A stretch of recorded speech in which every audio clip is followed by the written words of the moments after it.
La société est faite d'un ensemble de métiers. La société est faite d'un ensemble d'activités dont on ne peut se départir. Mais avant de poursuivre dans cette approche, si tu es nouveau sur cette chaîne, je te suggère de t'abonner. Je te suggère de cliquer sur la cloche de notification pour ne rater aucune vidéo. Parce que des vidéos qui sont constructives les unes après les autres.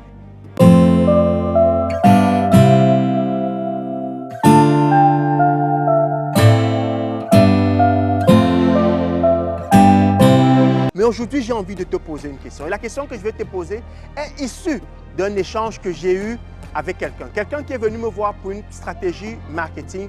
On devait travailler sur son projet. Et pendant notre travail, il me fait simplement remarquer que comment je peux tout de suite, à un propos que lui, il a évoqué, dire que sa stratégie ne va pas marcher.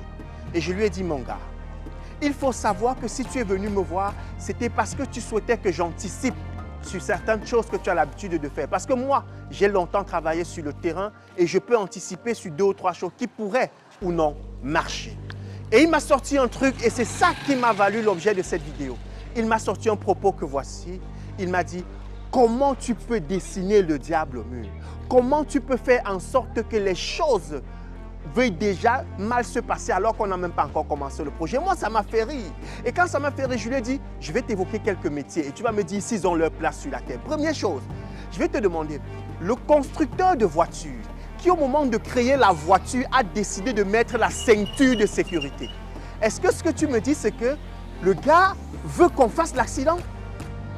En fait, je t'explique, je te pose une question. Ce que tu me dis, c'est que le gars qui a mis l'airbag dans un véhicule, c'est simplement parce qu'il l'a prévu. Il veut que lorsque nous soyons au volant, qu'on se casse la tête? Non, son rôle, c'est d'anticiper. Il a mis la ceinture de sécurité, il a mis l'airbag dans la voiture pour qu'on puisse éviter, au cas où ça pourrait arriver, des chocs extrêmement graves. Et je lui ai pris l'exemple de quelques métiers et sur ce, il s'est bien marré.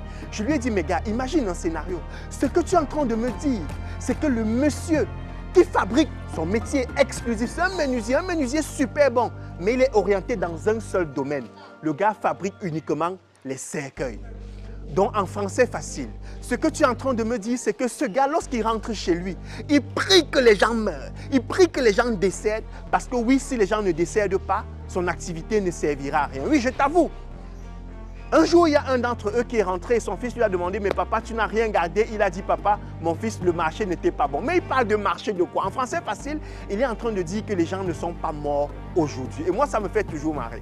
Et quand je t'entends me dire que je veux anticiper, je dis, mais tu diras quoi de cette catégorie de personnes? Prends l'exemple des pharmaciens. Tu essayes de me dire que le gars a créé sa pharmacie parce qu'il veut que nous tombions malades? Non, il a créé la pharmacie parce qu'il anticipe sur un fait de société. Il anticipe sur quelque chose qui est automatique. Il anticipe sur quelque chose qui va forcément se réaliser. Et à ce moment, son rôle à lui, c'est de faire en sorte que nous ne passions pas de vie à trépas. Moi, je vous vois toujours me faire rire. Je suis toujours en train de rire. Lorsqu'on est en train d'anticiper, vous trouviez qu'on est défaitiste. Non. Oui, je suis d'accord avec toi. En matière de mindset, en matière d'état d'esprit, tu dois avoir l'état d'esprit de gagnant. Mais tu ne dois pas faire comme quelqu'un qui avance les yeux fermés. Tu ne dois pas avoir la politique de l'autruche. Ce n'est pas parce que tu ne vois pas que ça ne vient pas. Ce n'est pas parce que tu ne vois pas que ça n'existe pas. Le fait que tu sois venu me voir pour travailler sur ta stratégie, c'est effectivement parce que tu t'es dit à un moment donné. C'est effectivement parce que tu as compris que je pouvais anticiper, que je pouvais avoir une longueur d'avance. Ne pense pas que le gars qui est pharmacien, ne pense pas que le gars qui est morguier, ne pense pas que le gars qui a fabriqué son truc à la maison et dont l'activité ne dépend qu'un événement malheureux chez les autres, qu'il souhaite tous les jours que les gens meurent. Mais quand je dis ça, moi-même, je souris un peu. Je souris un peu et je me demande, quand il rentre vraiment chez lui et il dit à sa femme que bébé, ça n'a pas marché aujourd'hui, il fait allusion à quoi? Est-ce qu'il est en train de dire qu'il n'y a pas eu beaucoup de morts aujourd'hui? Est-ce qu'il est en train de dire que les gens ne meurent plus? Il se plaint de quoi concrètement? Vous-même, dites-moi les gars en commentaire, dites-moi en commentaire. Est-ce que le choix d'un tel métier est propice? Quand il choisit lui-même un métier comme celui-là, d'aller faire seulement les cercueils, d'aller vendre seulement des choses relatives à la mort, et que le soir il rentre, il dit à ses parents, ça n'a pas marché, l'activité n'était pas bonne. Il fait allusion à quoi? Est-ce qu'ils veulent nous voir mourir? Non. C'est simplement parce qu'ils savent que dans la société, il y a des faits indéniables.